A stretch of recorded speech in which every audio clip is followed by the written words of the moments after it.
ফিলিস্তিনের অবরুদ্ধ গাজা উপত্যকার উত্তর অংশে নিজ বাড়িতে ইসরায়েলি বিমান হামলায় প্রাণ হারিয়েছেন ফিলিস্তিনি ফটো সাংবাদিক ফাতিমা হাসনা। ভয়ানক এই হামলায় একই সঙ্গে তার পরিবারের আরও 10 সদস্যও নিহত হন। তবে ফাতিমার জীবনের পথ থেমে গেলেও থেমে যায়নি তার গল্পের পথ চলা। বিশ্ববিখ্যাত কান চলচ্চিত্র উৎসবে আগামী মাসে প্রদর্শিত হবে তাকে নিয়ে নির্মিত একটি প্রামাণ্যচিত্র। বৃহস্পতিবার মার্কিন বিনোদন মাধ্যম ভ্যারাইটির প্রকাশিত এক প্রতিবেদন থেকে এ তথ্য জানা যায়। প্রতিবেদনে বলা হয়, কানে নির্বাচিত একটি তথ্যচিত্রের মূল চরিত্র ছিলেন 25 বছর বয়সী এই ফিলিস্তিনি আলোকচিত্রী। তিনি ছিলেন গাজার ইউনিভার্সিটি কলেজ অব অ্যাপ্লাইড সায়েন্সের স্নাতক। শুধু একজন সাংবাদিক বা আলোকচিত্রী হিসেবে নয়, ফাতিমা ছিলেন সেই কঠিন বাস্তবতার জীবন্ত সাক্ষী যা দিনের পর দিন আরও নিষ্ঠুর হয়ে উঠছে গাজার মানুষের জন্য।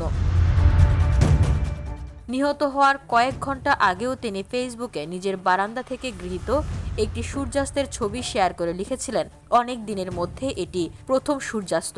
এর আগে আরেকটি পোস্টে লিখেছিলেন, অনিবার্য মৃত্যুর কথা বলতে গেলে যদি আমি মারা যাই, আমি একটি উচ্চস্বরে মৃত্যু চাই। আমি চাই না যে আমি কোনো ব্রেকিং নিউজ স্টোরিতে থাকি অথবা কোনো দলের সঙ্গে কোনো সংখ্যায় থাকি। আমি এমন একটি মৃত্যু চাই যা বিশ্ব শুনতে পায়, এমন একটি চিহ্ন যা চিরকাল স্থায়ী হয়, অমর চিত্র যা সময় বা স্থান কেউই কবর দিতে পারবে না। তার এই আকাঙ্ক্ষা যেন সত্যি হয়ে উঠল। Put your soul on your hand and walk শিরোনামের তথ্যচিত্রে প্রধান চরিত্র হিসেবে উঠে এসেছে ফাতিমার জীবন ও সংগ্রামের গল্প। 110 মিনিট দৈর্ঘ্যের এই ডকুমেন্টারিটি নির্মাণ করেছেন পরিচালক ফরহাদ ফার্সি। বসুন্ধরা, উত্তরা, বনশ্রী, কুড়িল ও বাড্ডা সহ রাজধানীর বিভিন্ন স্থানে অভিজাত ও অত্যাধুনিক মানের ফ্ল্যাট কেনার এক নির্ভরযোগ্য প্রতিষ্ঠান প্লেজেন্ট প্রপার্টিজ লিমিটেড। তাই আপনার স্বপ্নের আবাসনের জন্য আজই যোগাযোগ করুন। Pleasant properties limited, where destiny matches eventually.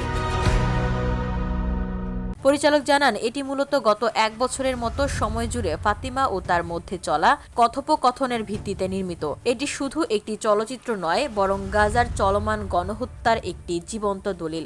Acid বিভাগের অধীনে তথ্যচিত্রটি কানে প্রদর্শিত হবে। এসিডের ওয়েবসাইটে দেওয়া বিবরণে পরিচালক ফার্সি লিখেন, এই ফিল্ম একটি জানালা যা খুলেছে ফাতিমার সঙ্গে এক অলৌকিক সাক্ষাতে। সে গাজার ভেতরে আমার চোখ, আর আমি বাইরের পৃথিবীর সঙ্গে তার যোগাযোগ। আমি ভাবছি, এই সিনেমায় কাজ করাই কি তাকে টার্গেট হওয়ার অন্যতম কারণ হয়ে গেল না? ফাতিমা যখন কানে অংশ নেওয়ার খবর পান, তখন ফার্সি চেষ্টা করছিলেন তাকে কানে নিয়ে যাওয়ার পন্থা খুঁজতে। ফাতিমা তখন ভাবছিলেন কিভাবে কানে গিয়ে আবার গাজায় ফিরে আসবেন, কিন্তু ভাগ্য তার পক্ষে ছিল না।